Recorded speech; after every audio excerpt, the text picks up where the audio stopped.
how are you? No worries.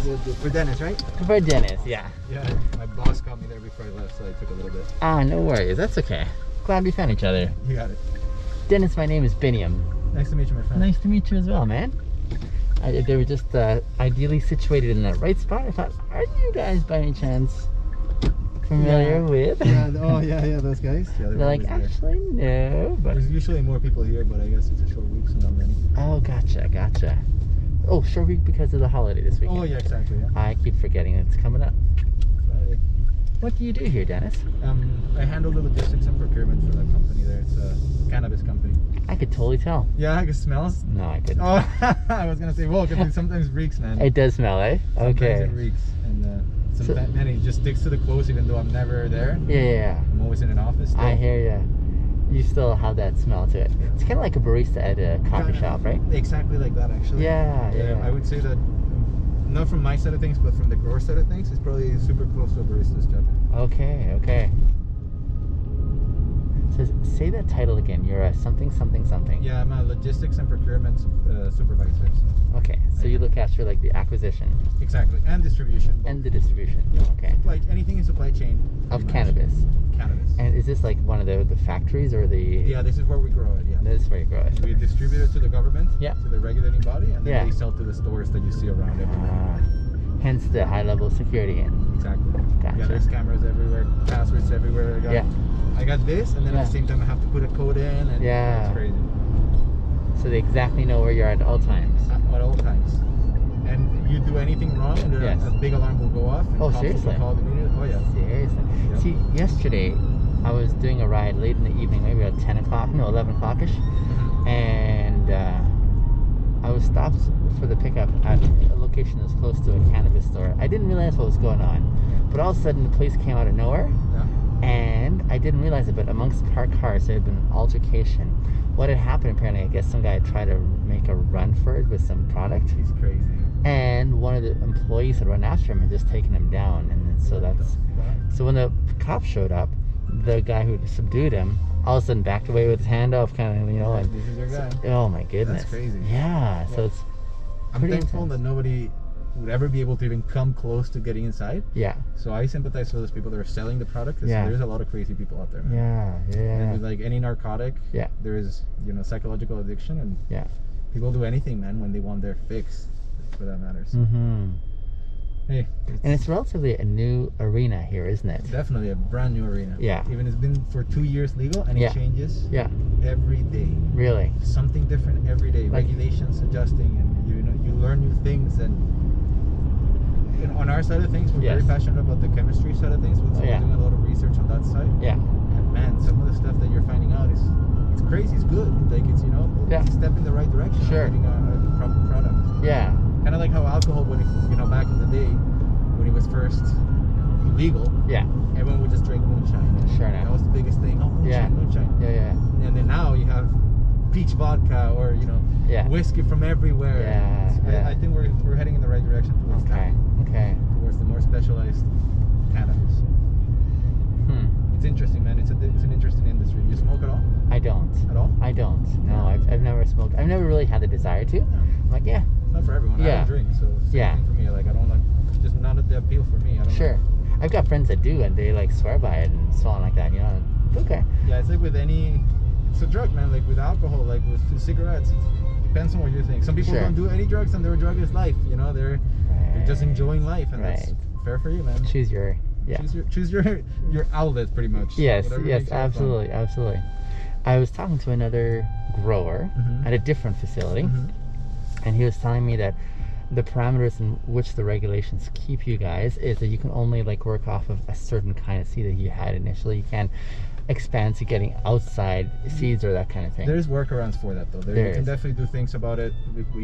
It took us a long time of studying the regulation and discussing with the regulator how we could go about that. Yeah. So for almost everybody that hasn't figured that out, they can only whatever they declared is what they can grow. Right. But you can definitely do other things to expand that. Okay. It's just you gotta understand the regulation. I see. It's difficult, man. I see. It's not. It's you have to have lawyers involved. And we have analytical chemists that are discussing with the regulator constantly. Yeah. Seriously. Yeah, it's because like you said, it's brand new. Yeah. There's a lot of exploring to do. Is it unnecessarily complicated? It's definitely unnecessarily complicated. Absolutely. So it could be a lot more simplified. Oh, absolutely, man. So why is it so unnecessarily complicated? Because they want to aid on the side of caution. Okay. The government always wants to be more cautious, not to harm the public. Okay. And then slowly release and say, you know what? Okay, fine, you can do that. Okay, let's do it this way. But right now, they were treating it as if it was like a true narcotic or pharmaceutical. Which I agree with, man. I'm okay with being, my hands being tied for a few years to keep things safe for everybody and make it comfortable for everybody. But why doesn't the government, like, if they're operating out of ignorance on their side, why don't they bring counsel that is like these analysts? That's the thing. Who? Oh, I see. Yeah, who's got that kind of experience that's willing to say so legally, right? So they did have some advisors from the medical side because it's been legal medically for over 10 years. Sure. But apparently they didn't listen to them very much. So Health Canada is the one that's taking over the regulation, and they are food and pharmaceuticals, so they're very strict. Yeah. Which again, I'm okay with for now. Yeah. It makes it so the end product is a little bit less than desirable for many people who are used to growing their own. Yeah. So they can do whatever the fuck they want. Right? They can have worms in their soil to make the product better, but it's disgusting for the consumers. I see. The other element is this guy was telling me that the black market is still thriving a lot more than the regulated side. Sure. Because they don't have these restrictions that they have to work with alongside, right? Yeah, there's many things to it. One thing being the regulation, so they are free to do so much more, which lets them at the end have a better product. Okay. But at the same time, I don't ever see somebody buying, like I said, moonshine out of anybody's garage anymore. True. So sure, at first it's gonna be the black market thriving. Gotcha. But eventually, who's gonna want to go buy pot from a sketchy dealer when you can just go to the store and get a proper? As long as the quality and price is close. Yeah. It's a no-brainer. Why would you? Yeah. I've also had a chance to talk to some of the ones who are selling from stores. Yeah.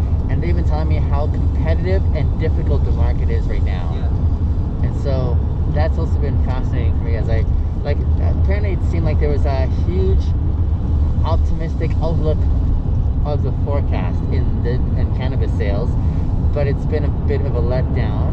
Only if you grow shitty product. That's the way I look at it. Like if your product is not very good, and our product is selling out everywhere at all times. Like right now, we're selling stuff that we haven't even made. Wow. Because consumers love our stuff. I see. It's expensive. And you gotta put in the time, and it took us over a year to be able to even get product out in the market. So as a company, not everyone can do it. We're privately owned, so we're able to do so. But all of these publicly owned companies like Sundials and Auroras, they gotta make money, and they're growing at a massive facility that it's thousands of square foot per rooms with thousands of plants. You saw this little tiny facility where we're growing. That's tiny. Tiny. We have 21 rooms of 500 plants each. Wow. So it's it's small compared to those guys. Yeah. And every plant, every bud in our facility touches a pair of human hands. Yeah. So that we can assure that people are getting the proper quality weed that they're paying for. Because it's not cheap. You're right. That's the biggest driving factor of cannabis not meeting the forecasting sales expectations is that people just don't want to buy shitty weed. Yeah. To work at such an establishment, does one have to be able to consume it and know what a good product is, or it doesn't even depend on that? It does not. I absolutely do. Like that's one of my strengths as a part of the team. I am very familiar with consuming the products. So I have all this knowledge of strains and all this knowledge of genetics. And when I see something, I'm like, man, that's got potential. Yeah. But I work with a lot of people that don't smoke at all. Sure enough. Yeah. And they're smarter than me. Yeah. And they know more about the product than I do. Sure. So I don't think it's a requirement, but it definitely helps. Cool. The same way that if you work as a chef, you don't have to taste the food. You can still cook a decent meal, but if you go and taste, it's different. You're gonna have a little extra. Absolutely. So fascinating conversation. Hey, listen, I'd love to feature this conversation for my followers. I don't know if this is out of bounds for what you've been able to share with me. Are you okay with that? Absolutely, man. And are you okay being on video on the internet? Yeah, for sure. Awesome. YouTube? Okay. You got a YouTube channel? I do. I'll give you my card in the aftermath here. Yeah, I'll check. Just fill out this consent form there if you would. For sure, my friend. That'd be awesome. This is in behind the scenes sort of access that I'm not sure many have. You know, I get to pick your mind about these kind of things. Sure. When did you start? Pardon me? When did you start consuming? Oh, consuming cannabis? Yeah. Oh man, when I was 18 years old, so I'm 27 now. 9 years ago. Okay. And I come from a place place. I'm actually originally from Venezuela. Okay. Where, you know, cannabis has this stigma to it where it's... It does over there? Oh yeah, people hate it, man. Oh, seriously? Like my parents hate it. Holy crap, okay. Most people say that if you smoke weed, you'll end up sniffing glue on the streets. Wow, okay. They see it as that kind of addicting drug, like a gateway drug. Yeah. So that was my mentality growing up here in Canada the whole time until I did some more of my research. Yeah.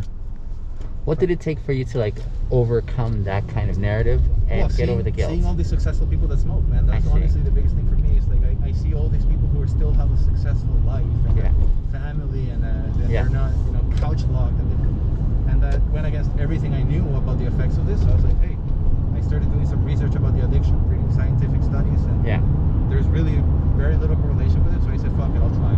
I was 18, you know, still. Yeah. And like I said, I don't drink, so I was like, fuck it, I'll try. Yeah. And it did wonders for me, man. Yeah. It did wonders for me. It helped me keep focused. It gave me passion.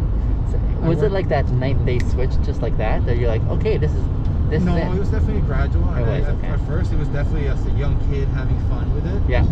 But then as I grew up and started evaluating things a little bit differently, I was definitely able to see that difference, to say, oh, fuck. It's not what I told. It's not what I knew. It's something entirely different. Absolutely. Not to say that it's the perfect thing. I know a lot of people who's ruined their lives. Yeah. But with like anything in abuse. Yeah. You know, like gambling or cheeseburgers or alcohol or anything. It's moderation out the door. You're in trouble. Yeah. Yeah.